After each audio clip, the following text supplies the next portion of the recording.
I'm the L&D and HR person in a real estate company. I'm also a certified coach, but I've never worked in sales myself. Management wants me to help recruit more agents and reduce churn. Sales managers say candidates are weak. Top management wants numbers, and everyone is asking for training. I need something concrete to propose, but I don't fully understand the sales floor. Give me a full sales recruitment module, as well as sales training for real estate. Not yet. You asked for a module because the room is anxious. That is not the same as needing a module. But they are specifically asking me for training, recruitment training, onboarding, objection handling, sales basics, maybe mindset, maybe follow-up. I need to show them something. You are trying to show them a document. They are asking you to carry a problem, different things. Okay, but I do have to respond. I can't go back to management and say, Derek said no. Good. Do not hide behind me. Start with the floor. That's the part I don't fully understand. I'm HR. I do learning. I coach people, but I haven't been in sales. And this is real estate sales. It's aggressive, emotional, commission-based, and people leave quickly. Say that out loud, not as confession, as data. To the sales head. I can support the sales system, but I will not pretend I understand the floor before I observe it. That is clean. But won't that make me look weak? No, pretending makes you weak. Accuracy makes you useful. The sales managers may not like that. They already think HR doesn't understand sales. They are probably right, partly. That's harsh.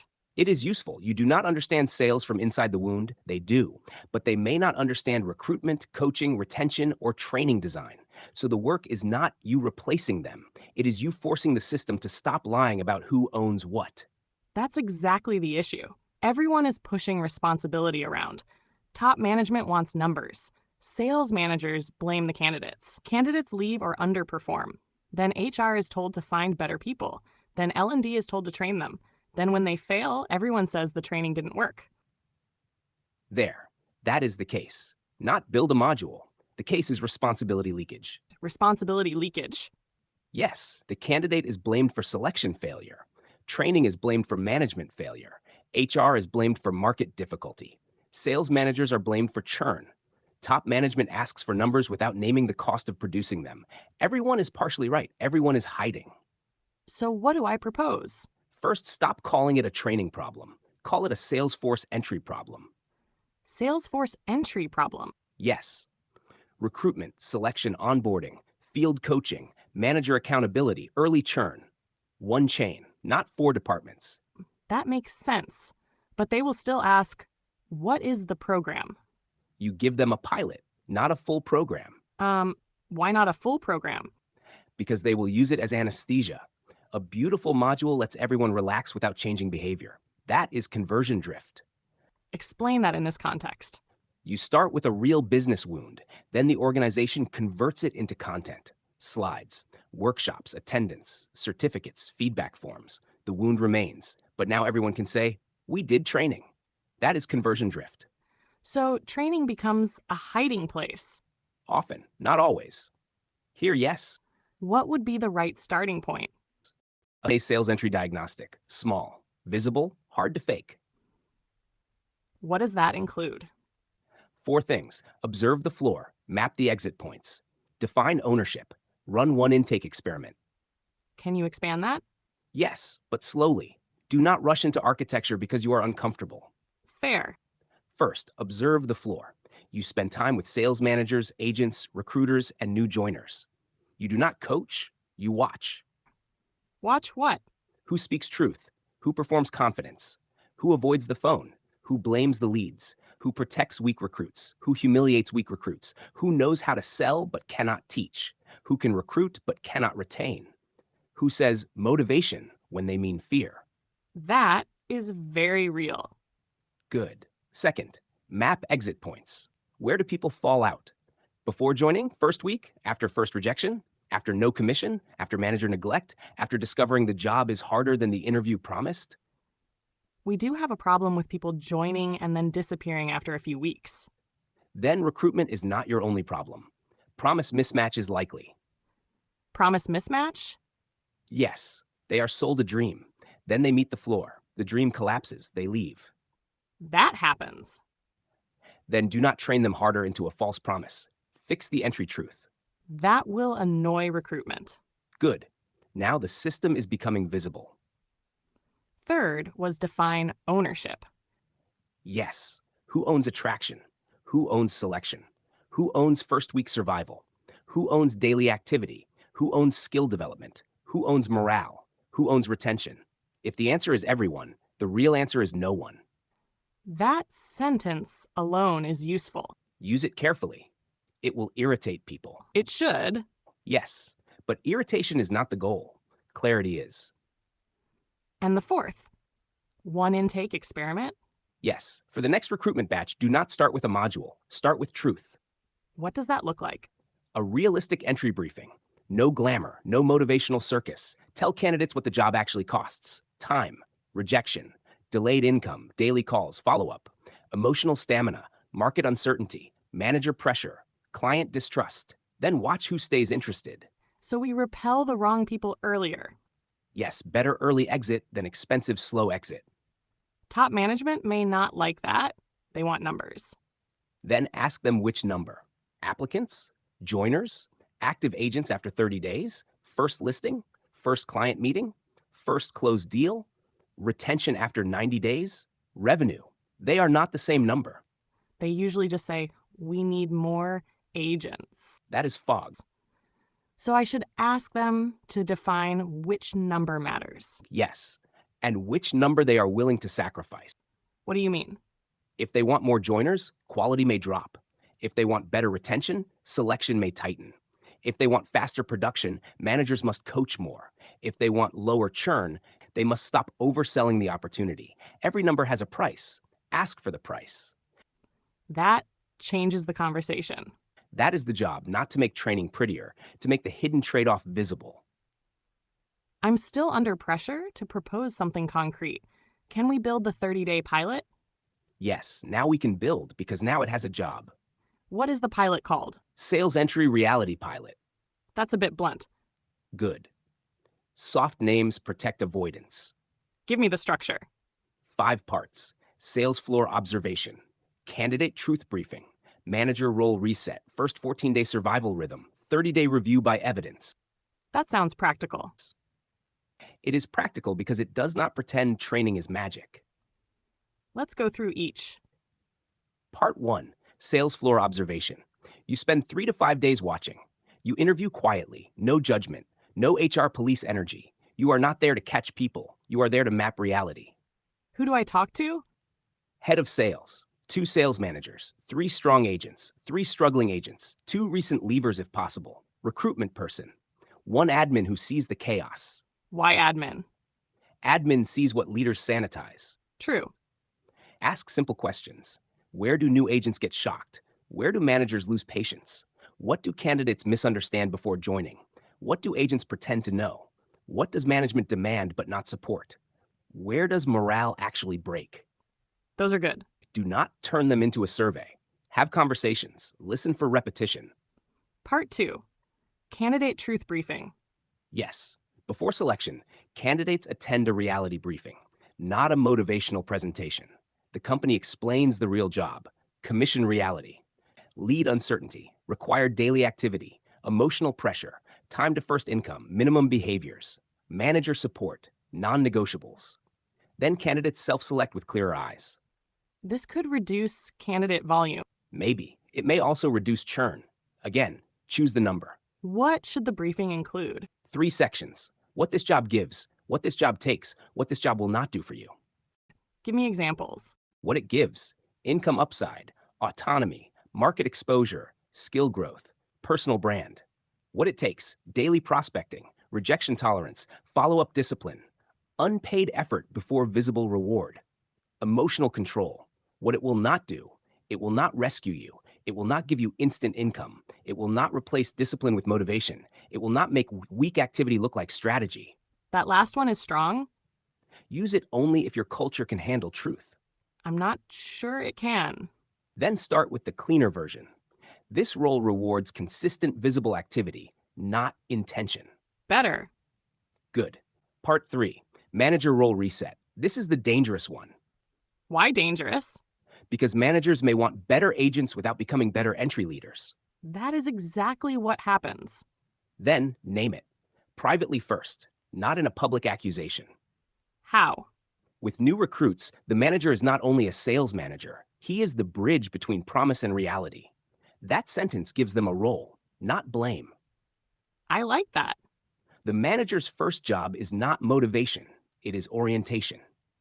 Orientation to what? The floor, the pressure, the activity rhythm, the client reality, the first rejection, the first silence, the first week with no result. That is where people leave. So the manager must hold the first emotional shocks.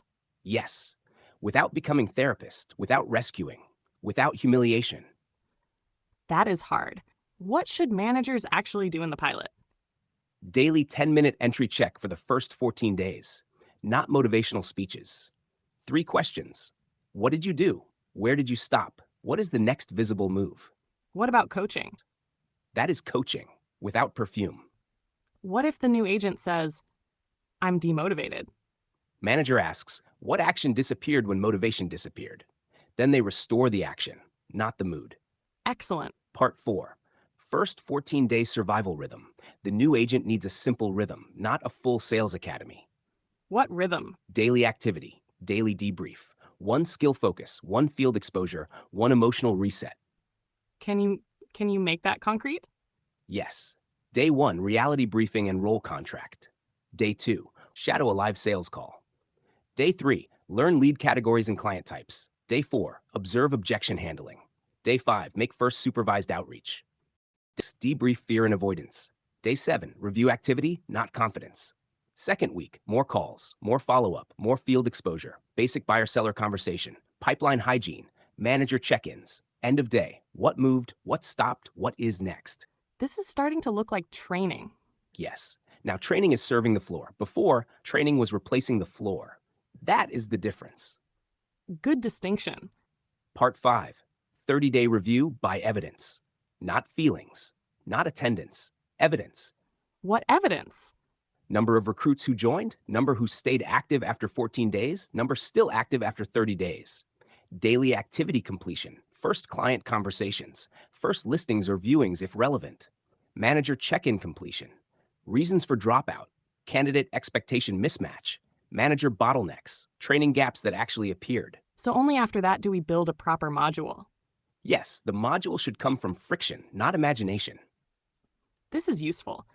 But I can already hear the sales managers saying, we don't have time for all this. We need people who are ready. Then ask them, ready for what exactly?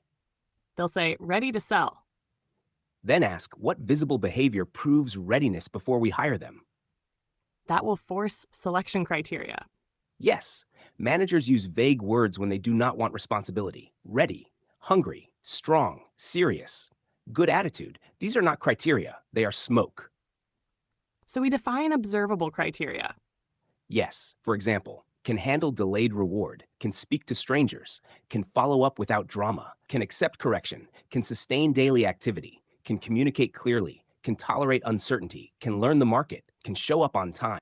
Some of those are not easy to test. You can test enough. Give a realistic task. Ask them to make a mock follow-up call. Ask them to explain why they want commission work. Ask what they will do if they make no money for 60 days. Ask what they think real estate sales actually is. Ask for evidence from their past, not adjectives. Evidence from their past. Yes, I'm motivated. Means nothing. Show me a time you stayed consistent without reward. That means something. What about certified coaching? Where does my coaching role fit in? Careful. Your coaching identity can help. It can also seduce you into rescue. How? You may try to regulate everyone's discomfort, managers, candidates, leadership, yourself. Then you become the emotional shock absorber of the organization. That is not your role. That landed. Good. Do not become the place where responsibility goes to sleep. Say that again. Do not become the place where responsibility goes to sleep. That is exactly what HR becomes sometimes. Yes, because HR often receives pain that belongs to structure. Then HR turns it into programs. And L&D turns it into training. Yes, that is the trap. So, how do I coach without rescuing? You coach the decision point, not the wound. Give me an example. Manager says the new recruits are useless. You do not soothe him. You ask, what did they fail to do that we selected for? If he says, we didn't select for it, you have the real problem. Another example. Top management says, we need numbers. You ask, which number, by when, and what are we willing to change to get it? Another example. Candidate says, I thought this would be easier. You say, good. Now the real decision starts. Do you want the role as it is or the fantasy you entered with? That's sharp. Reality is sharp. Better now than after 3 wasted months. What about morale? They keep saying morale is low. Morale is not one thing. Ask where morale breaks. Meaning? Low income, bad leads, manager pressure, no wins, office politics, public comparison, unclear expectations, no path to competence, market fear, leadership distrust. Each one needs a different response. Morale training is usually fog. Office politics is real. There is polarization. Sales managers compete. Some agents feel protected, others feel ignored. People form camps. Then, do not pretend this is only recruitment. You have a field trust problem. What can I do about that from L&D? Do not mediate the politics like a parent. Make work visible. How? Shared definitions, shared entry criteria, shared manager responsibilities, shared review rhythm, same rules for new recruits, same evidence for performance. Politics thrives in ambiguity. So transparency reduces camps. Sometimes, not always, but ambiguity feeds them. What if top management is part of the problem? They are. You don't know that. If top management wants numbers without naming trade-offs, they are part of the problem. That is enough. How do I say that without getting killed? You do not say, you are the problem. You say, we can increase recruitment volume, improve quality, improve retention, and speed up production, but not all equally, not without trade-offs. Which outcome has priority for the next 30 days? That is adult. And if they say all of them? You say, then we are not prioritizing. We are expressing pressure. That may be too direct. Then soften the edge, not the truth. Understood. For execution, I need one lead metric, otherwise the pilot will scatter. Better. Good. Let me test something.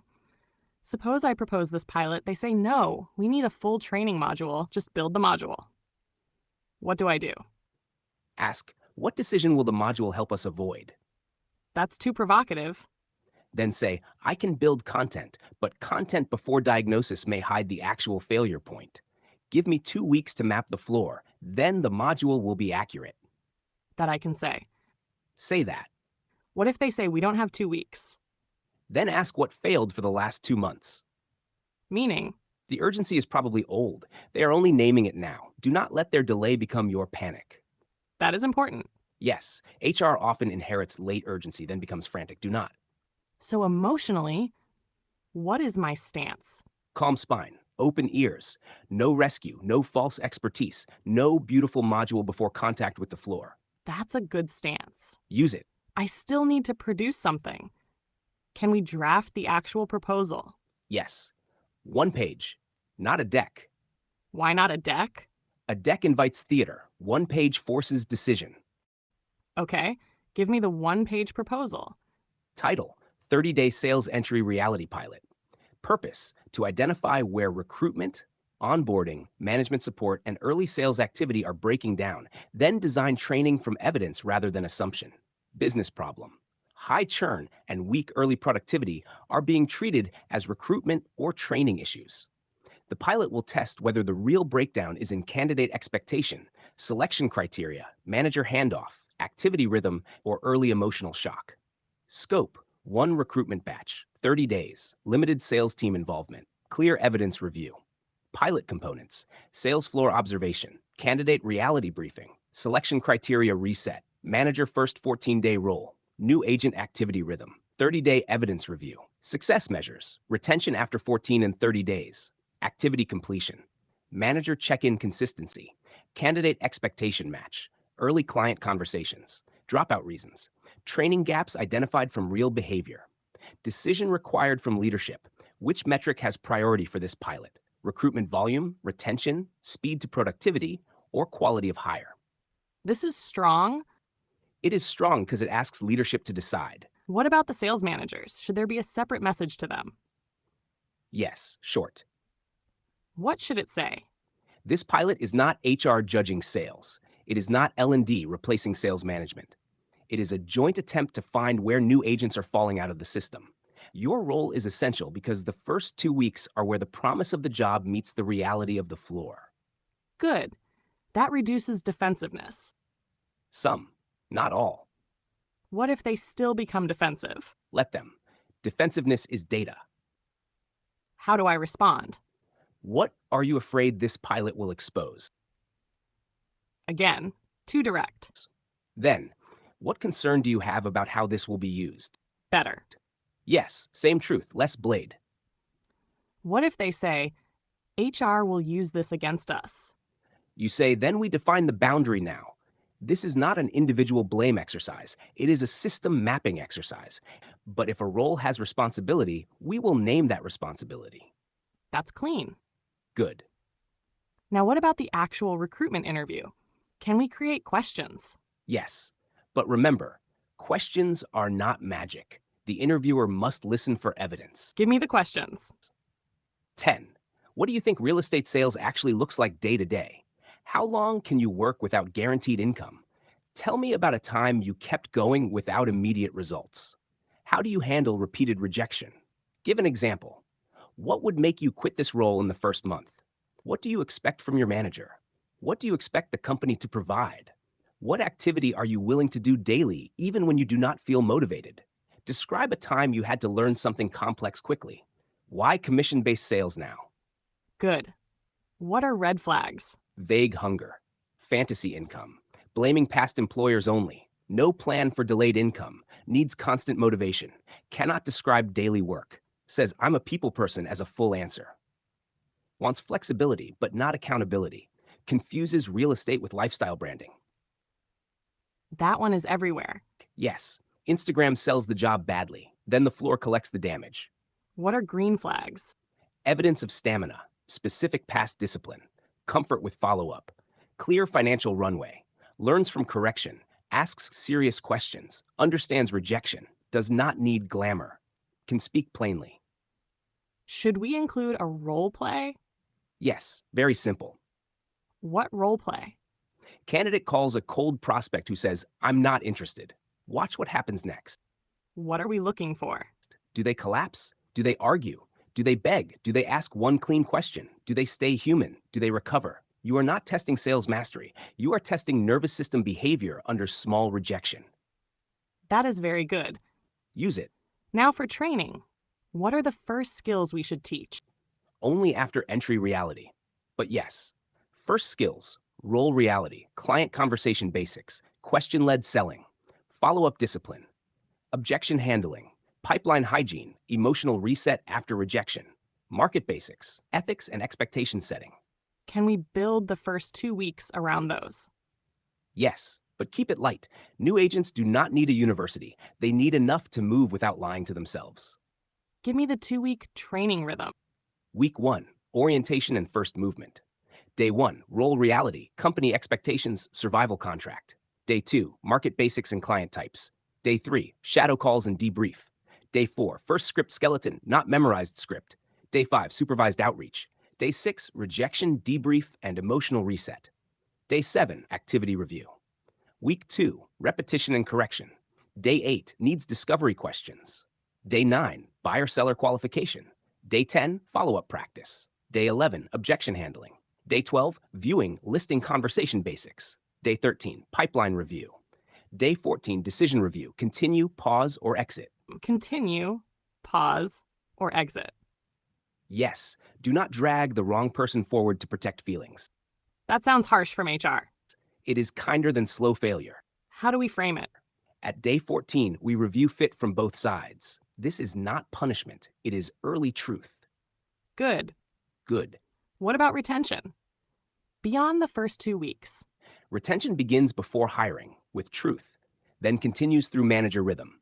Do not wait until they are broken and call it retention. So retention is designed at entry. Yes. Most churn is seeded early. What should managers do after the first 14 days? Weekly activity review, one live observation, one skill correction, one pipeline conversation, one emotional friction check. Emotional friction check. Not therapy. Just where are you hesitating? What are you avoiding? What story are you telling yourself about the market? What is the next visible action? That will help managers coach. If they do it, That's the problem. Some managers are strong sellers, but poor coaches. then do not assume managers can coach because they can sell. Different muscle. Should we train the managers too? Yes, but not with leadership cliches. Train them on the first 2 weeks of agent survival. What would that manager training include? 5 moves. Set reality. Observe activity. Correct one behavior. Debrief rejection. Return next action. That is enough to start. Can you script the manager's daily check-in? Yes. Show me yesterday's activity. Where did you stop? What did the client actually say? What did you make it mean? What is the next move? When will it be done? Very clean? Do not add motivational speeches. They dilute the signal. What about morale sessions? They always ask for motivation workshops. Ask what pain they want motivation to cover. Again, Yes, because motivation is often a tarp. Under it, fear, no income, bad management, weak activity, poor skill, unclear market, status anxiety. You need the thing under the tarp. suppose morale is low because the market is bad. Then say, the market is real. The hiding is also real. That line is strong. It is fair. A bad market does not remove agency. It changes the required behavior. So we separate reality from avoidance. Yes, always. How do I keep myself from overfunctioning? Name your boundary before the pilot starts. What boundary? I will design the learning and diagnostic structure. Sales leadership must own sales behavior. Sales managers must own daily field rhythm. HR can support recruitment quality, but cannot compensate for unclear sales ownership. That's a powerful boundary. Use it. I worry it will sound like I'm refusing responsibility. No, you are refusing false responsibility. That is different. What is my real responsibility? To make the learning system honest, to protect role clarity, to turn vague pain into observable friction, to design support that does not rescue, to prevent training from becoming theater. That gives me my place. Good. Stay there. Let's say leadership asks, what will HR L&D deliver in 30 days? What do I say? Say, we will deliver a sales entry map, a revised candidate briefing, observable selection criteria, a first 14-day manager rhythm, early churn evidence, and a recommendation for the training module based on what actually broke. Excellent. That is concrete, not decorative. What if they ask for KPIs? Give them a few. Do not drown them. Which ones? Candidate to joiner ratio, joiner to 14-day active ratio, 14-day to 30-day active ratio, daily activity completion, manager check-in completion, dropout reasons, first client conversation count. Should sales results be included? Lightly. In 30 days, activity and survival are better indicators than closed deals. Real estate cycles may be longer. Do not fake precision. Good point. Say, we are not measuring final production only. We are measuring whether the entry system produces people who stay active long enough to become productive. Use that. Very good. Now I want the full recruitment module and sales training module after this diagnostic. You still want the big module. Of course. Eventually, I need one. Eventually, maybe. But do not build the cathedral before you know the soil. I know. But can we outline in it lightly? Lightly, not fully. Recruitment module after diagnostic, role reality and candidate expectation, observable selection criteria, interview evidence questions, rejection tolerance role play, financial runway check, motivation versus discipline distinction, hiring decision scorecard, candidate self-selection briefing, sales training module after diagnostic, real estate sales role orientation, market and product basics, client psychology, question-led discovery, qualification, follow-up rhythm, objection handling, viewing listing conversation, pipeline discipline, emotional reset and activity recovery. Manager module, first 14-day survival leadership, Activity observation, one behavior correction, debriefing avoidance, role clarity and accountability. That is enough. That's almost a full architecture. It is a skeleton. Do not pretend it is the body. What would make it the body? Field evidence, your company's actual failure points, your manager's actual gaps, your agent's actual fears, your market's actual pressure. Without that, it is generic. And generic training dies. Or worse, it survives as theater. Let's talk about the political side. Some sales managers may fear this pilot exposes that they're not coaching their people. Others may try to blame HR for bad candidates. Top management may use the findings to pressure everyone. How do I protect the pilot? Set the use boundary. Meaning, Before the pilot, this diagnostic is not designed to punish individuals. It is designed to locate system breakpoints. If it becomes a blame exercise, people will hide the truth and the pilot will fail. important. Yes, truth needs protection. What if leadership says we need accountability, not excuses? Agree. Then define accountability. Accountability means each role owns its part of the chain. It does not mean dumping the whole failure on the weakest role. That's precise. Precision protects the work. What if managers say we are too busy selling to babysit new agents? Say, then we should hire fewer new agents or assign entry support differently. But unsupported recruitment is churn by design. Churn by design. Yes, if the system recruits people it cannot absorb, churn is not an accident. That sentence will hurt. Use it with care, but do not lose it. What if the company wants to recruit aggressively because competitors are doing it? Then ask, are we competing on headcount optics or productive capacity? That's strong. It matters. Some companies recruit to look alive. Then the floor bleeds. That happens. Can we create the actual leadership conversation? I need to walk in and present this. Yes, say this, I can build training, but I do not recommend starting with a full module. Right now, recruitment, onboarding, sales management, and retention are being treated as separate issues. They are one entry chain. If we build training before diagnosing the chain, we may create content that hides the real failure point. I recommend a 30-day sales entry reality pilot. One recruitment batch. We observe the floor, clarify candidate expectations, define selection criteria, give managers a first 14-day rhythm, track where agents fall out, and return with evidence. At the end of 30 days, we will know whether the main issue is candidate quality, promise mismatch, manager handoff, early activity, skill gaps, morale, or leadership expectations. Then we build the training module from reality. Stop there. That is excellent. Do not over-explain. Let them respond. What if they ask, why can't you just train them now? Say, we can train now. The risk is training the wrong problem. I'm asking for 30 days so the training is accurate. Good. Good. What if they say, we already know the problem, people are lazy? Say, some may be. Then our selection process should detect that earlier. The pilot will test whether laziness is the cause or the label we use after the system fails. That's sharp. It needs to be. Lazy is often an autopsy word. Autopsy word? A word people use after the person is already gone. It explains nothing early enough to help. Excellent.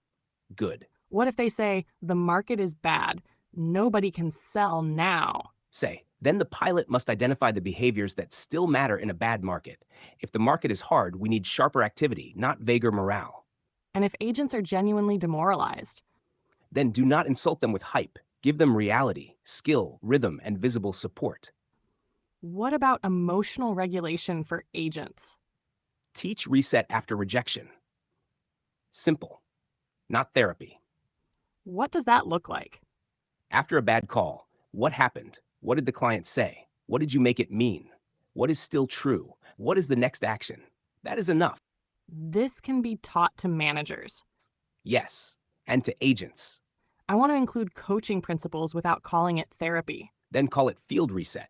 Field reset. Yes, the agent returns to action after emotional impact. No drama, no diagnosis, no motivational sermon. Good. Good. Now, suppose I start this and discover the real problem is top management pressure and unrealistic targets. What then? Then you report it as a trade-off, not accusation. How? Current targets require either higher recruitment volume, stronger manager absorption capacity, better lead support, or longer productivity runway. Without one of these changes, churn is likely to continue. That's very clean. It names the system, not the villain. What if there is a villain? Still start with the system. Villain language entertains people. System language changes work. Good. Good. Let's create the 30-day timeline. Week 1, observation and interviews. Map current recruitment promise. Map manager handoff. Identify exit points. Week 2, run candidate reality briefing.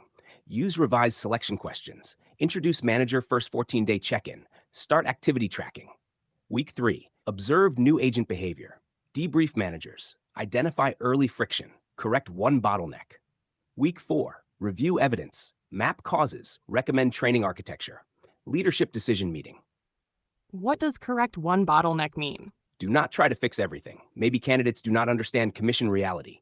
Maybe managers skip check-ins. Maybe agents avoid calls. Maybe the first script is weak. Pick one. Correct it. Watch what changes. This keeps it manageable. Yes, complexity kills execution. What should I not do? Do not build a 12-module academy immediately. Do not promise reduced churn without manager ownership. Do not let leadership demand numbers without trade-offs. Do not let managers candidates without selection evidence. Do not become the emotional container for everyone's avoided responsibility. Do not confuse coaching with absorbing pain. That last one is mine. Yes, keep it close. Can we make that more personal? As a coach, I do tend to listen, contain, help people process. Sometimes I end up carrying what they should carry. Then your growth point is not empathy. You have enough. Your growth point is boundary. That stings. Good. I thought coaching meant helping people feel safe. Partly, but safety without responsibility becomes sleep. That's important. In this role, your job is not to make everyone comfortable. It is to make reality discussable without collapse. That is probably the best definition of my job here. Use it. Make reality discussable without collapse. What if I collapse? Then shorten. Return to one question. What decision are we making? That's the anchor. Yes. When the room floods, ask for the decision. And if no one wants to decide, Then name it. We are not stuck because of lack of training. We are stuck because the decision is not yet owned. that is dangerous. So is polite fog. Fair. You do not need to be aggressive. Just do not disappear. That sentence helps. Let's prepare for objections. Go. Objection 1, we need training immediately. Response. We can start immediately with a pilot. Training will be included, but it will be tied to observed failure points, not assumptions. Objection 2, sales managers don't have time. Then we need to reduce recruitment volume or assign entry support. Recruiting people without absorption capacity creates churn. Objection 3, candidates today are weak. Then we need observable selection criteria that detect weakness before hiring, not after failure. Objection 4, HR should bring better people. Response. HR can improve sourcing and selection. Sales must define what better means in observable behaviors and support the first weeks on the floor. Objection 5, we need numbers. Which number has priority for the next 30 days? Joiners, active agents, first meetings, retention, or production? Objection 6, this is too slow. It is slower than pretending, faster than repeating the same churn. That's good. Use only if the room can take it. Objection 7, we already know how to sell. Yes, the question is whether the system knows how to transfer that ability to new agents. Excellent, That one matters. because sales managers confuse selling with teaching. Yes, and leaders confuse pressure with leadership. Say more. Pressure can produce movement. It cannot replace structure. If people do not know what to do, pressure becomes noise. Very relevant. Good. Can we create a manager checklist? Yes. Short. For each new agent, did they understand the real role before joining? Did they complete first day orientation? Did they shadow a real call? Did they make first outreach? Did they receive correction? Did they debrief rejection? Did they complete daily activity? Did the manager check in? Did the agent know the next move? Did we capture friction?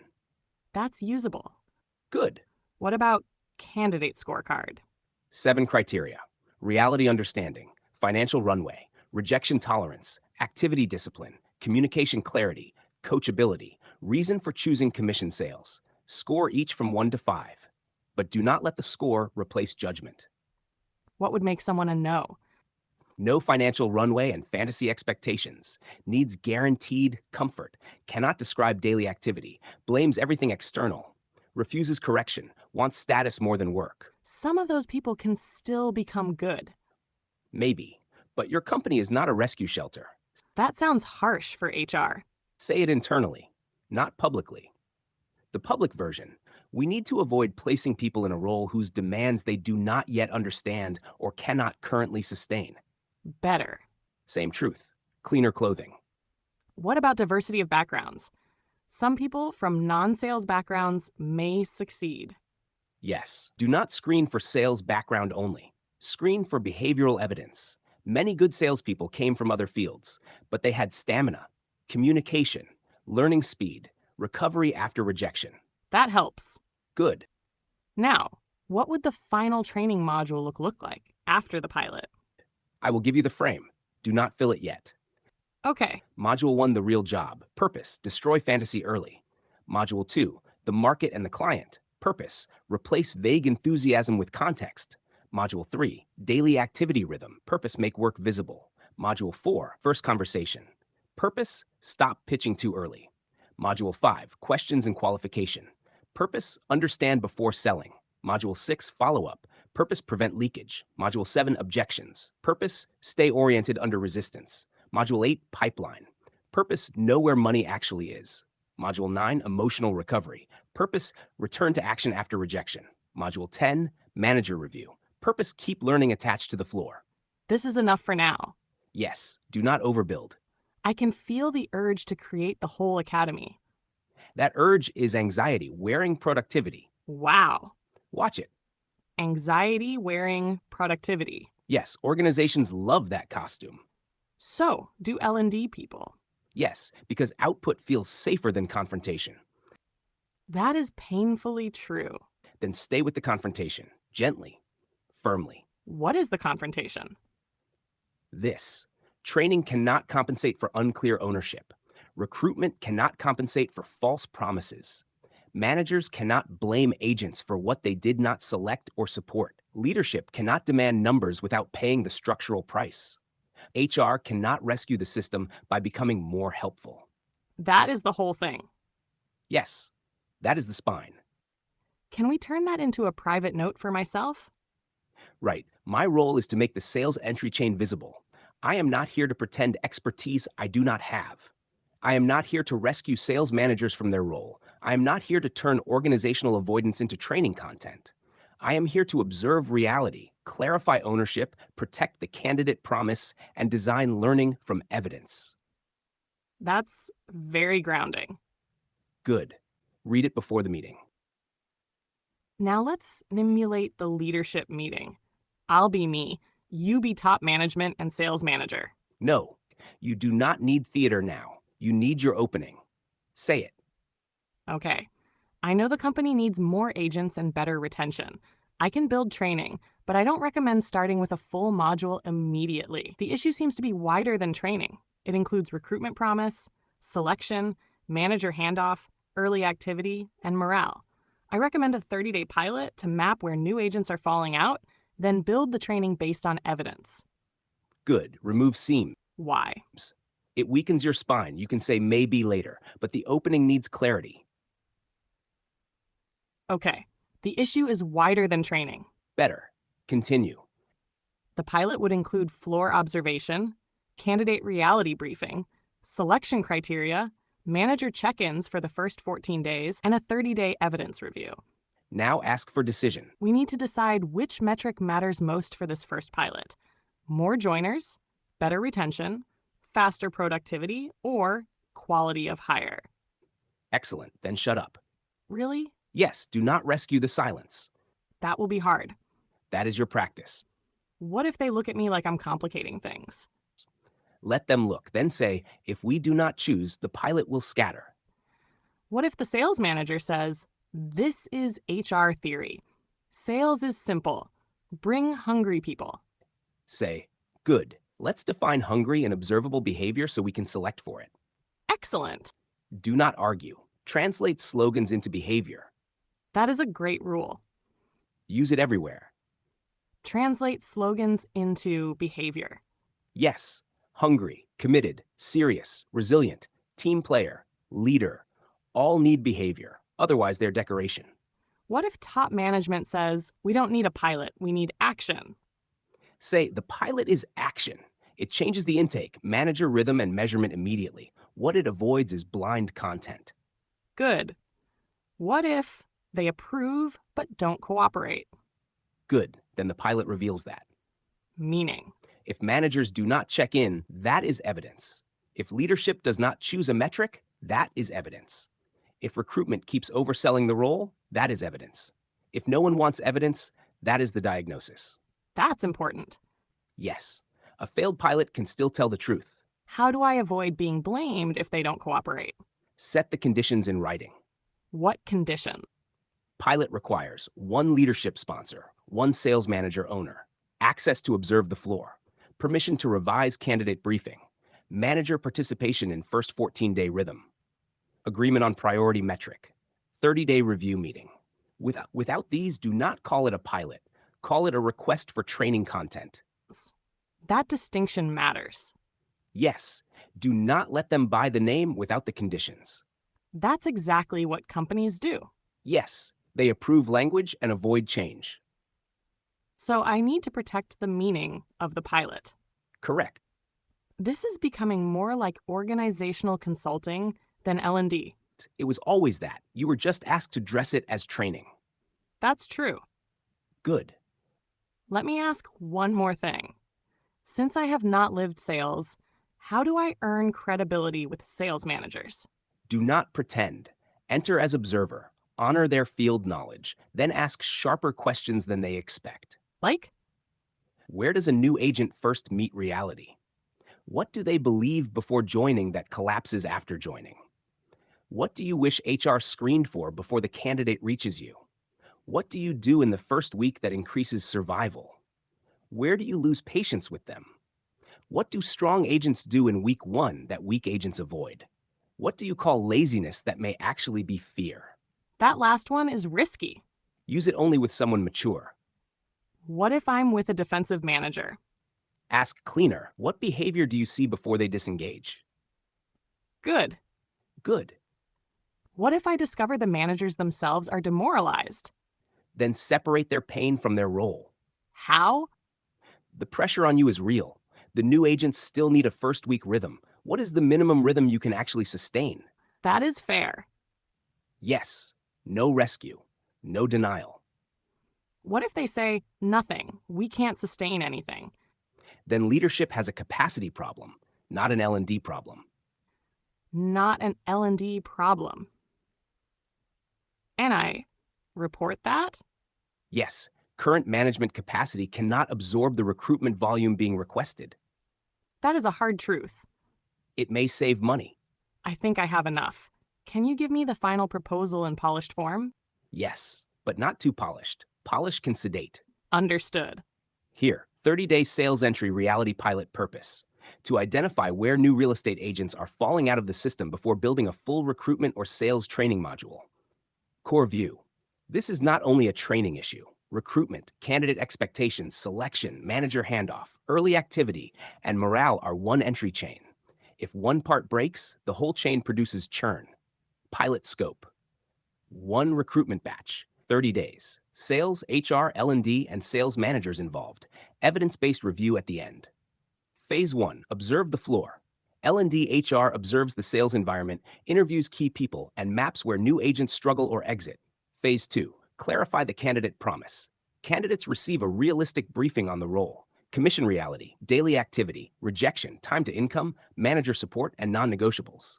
Phase 3, define selection criteria. The company agrees on observable behaviors, rejection tolerance, activity discipline, communication clarity, coachability, financial runway, and realistic motivation. Phase 4. Manager first 14-day rhythm. Sales managers run short daily check-ins with new agents. What was done, where they stopped, what they learned, and what the next visible move is. Phase 5. Evidence review. After 30 days, leadership reviews joiners, active agents, activity completion, manager check-ins, early client conversations, dropout reasons, and actual training gaps. Leadership decision required. For this pilot, which metric has priority? Recruitment volume, quality of hire, 30-day retention, speed to productivity, or early activity? Expected output. At the end of the pilot, L&D will deliver a grounded recommendation for recruitment refinement, onboarding, manager support, and sales training based on observed friction rather than assumption. That is very usable. Good. Now do not hide inside it. Meaning? The proposal is not the work. The conversation is the work. So, I need to hold the room. Yes, hold the decision point, not the emotions of the whole company. That's the line. Yes, Hold the decision point, not the emotions of the whole company. exactly. I came asking for a full module. You were asking for protection From what? from walking into a room where nobody wants to own the chain. That's true. Now you have the chain. Use it. So my next move is not to build the module. Correct. My next move is to ask leadership for the 30-day pilot and force the priority metric. Yes. One meeting, one page, one decision. And if they refuse? Then you learn something. They did not want diagnosis. They wanted content. And then? Then decide whether you are building learning or decorating avoidance. That's the closing punch. It is also the truth.